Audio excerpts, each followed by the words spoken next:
As I'm saying these words, a virus is overtaking the world. Thousands have been infected, millions have suddenly become shut-ins. Lockdown, shelter in place, and social distancing are the new trending phrases.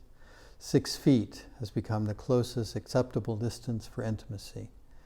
In a matter of days, the world's economies have ground to a halt, so it seems as if the whole world has suddenly changed, and in truth, it is very possible that soon we'll find ourselves measuring the world by the phrases before the virus and after the virus.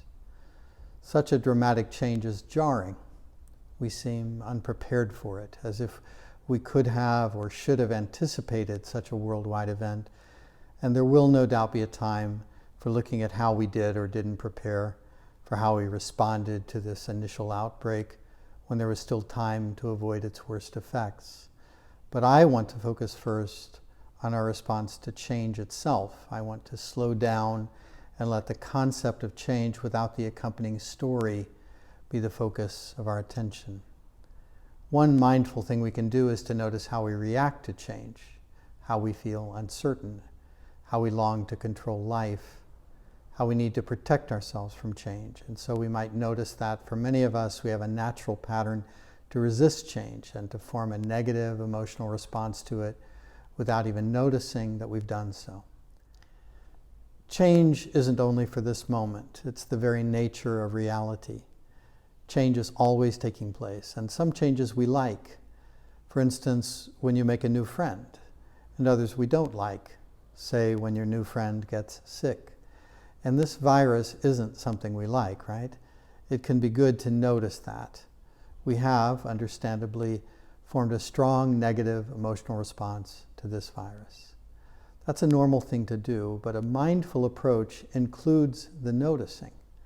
That's the first difference along the mindfulness path, seeing what you might not have noticed before, seeing the workings of your own mind, your response, your mental habits, the categorization of good and bad. The last thing I'm suggesting is that this virus is a good thing for anyone. No one would invite this virus into the world, but I am pointing out that the story of this virus is also the story of how we respond to it. Ultimately, this will be more of a story about us than about the virus itself. I remember a teacher once answering my question, "What can I do to be happy?" with only 2 words: welcome everything. But how could I welcome this? How can I welcome the arising of worldwide pain, loss, disease, and death?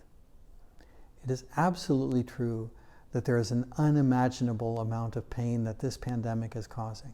There are deaths, businesses failing, financial stresses, children in fear. All of these things and others too numerous to even imagine are now part of our lives for the foreseeable future. Already I know people who have died from this virus, and I have no doubt that there will be many of my acquaintances, friends, and family members whose lives will be affected by it. So how could we welcome such a thing? What kind of madness would that entail? And what does welcome actually mean? Does it mean to paint this tragedy over? To try to make this a happy event? To look away from the suffering? No, of course not. But welcoming is part of admitting to the limitation of our powers. It means to allow what has arisen to exist, even as we fight against it. It means to look it square in the eye. It means to know it fully, to feel our feelings completely, the fear, the anxiety, the sorrow, the sense of loss. It means to make space for this virus, for its lessons, for the ways it may change us as a society, as families, as cultures, as individuals. And why would we welcome something that is so scary into our lives? Why would we decide to do that?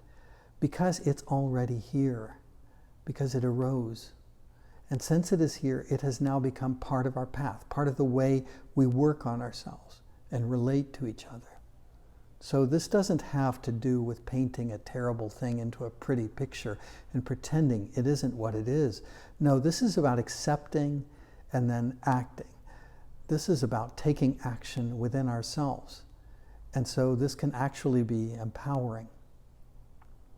So we accept what arises, regardless. And that is equanimity. And we work with it regardless. And that involves volition. This is where powerlessness falls away, because the realm where we choose to act first is within us, and only then outside of us. So how do we work with it? Well, look around. Ask yourself, what is happening as a result of the virus? What do you see others experiencing? Loneliness, fear, sickness, powerlessness, even death. What does this ask of us? The path includes compassion, but it doesn't include pity. There can't be any superiority on your part here. You have to come to this as an equal. Compassion is to be able to become present to another's suffering as if it's your own. This means that anything you feel, there is someone else out there who is feeling it too. If there's a sense of separation, of loneliness, of isolation in your life, there are many other people who are also separate, lonely, and isolated. If you feel powerless, you can be sure that others are experiencing that same feeling. So the first step can be for you to connect to those emotional states within yourself. You can acknowledge them and get in touch with them. You can do that in meditation by just starting with the breath to center yourself and then to direct your mind towards those emotional states.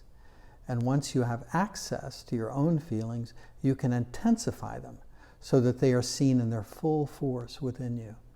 And this is part of the courageous aspect of the path. We don't have to fear these things and run away. We can look at them directly in the eye. We can know them completely.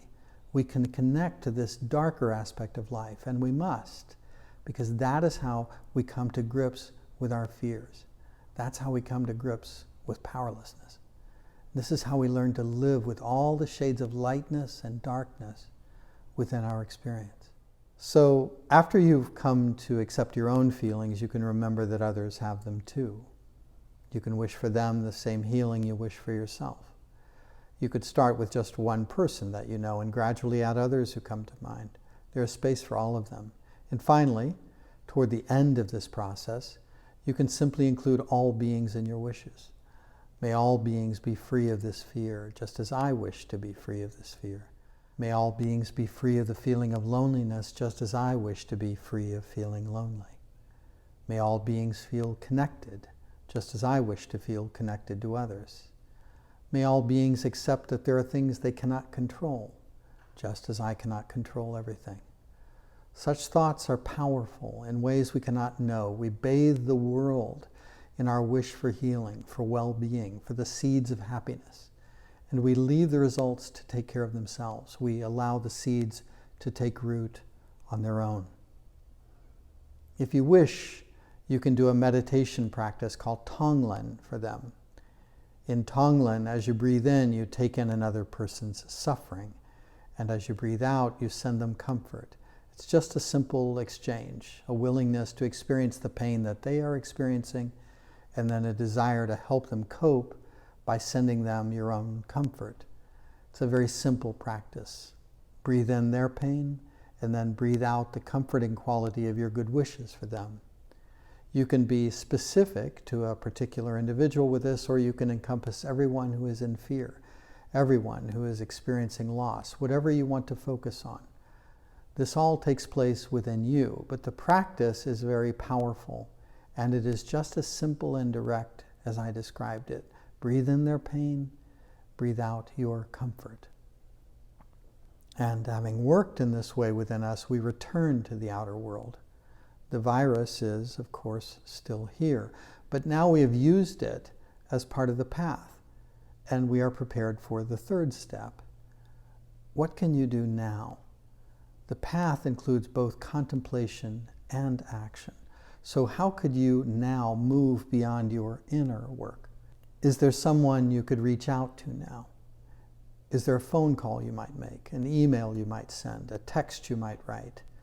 Is there someone who has experienced loss that you could comfort, someone you could encourage to keep going in the face of their own despair?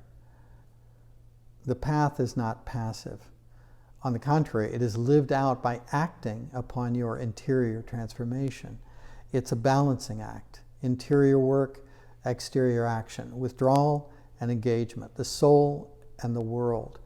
We face what is within us. We realize that those same fears and feelings belong to the whole world, and then we work in our own way, our own very personal way, to alleviate the suffering of others.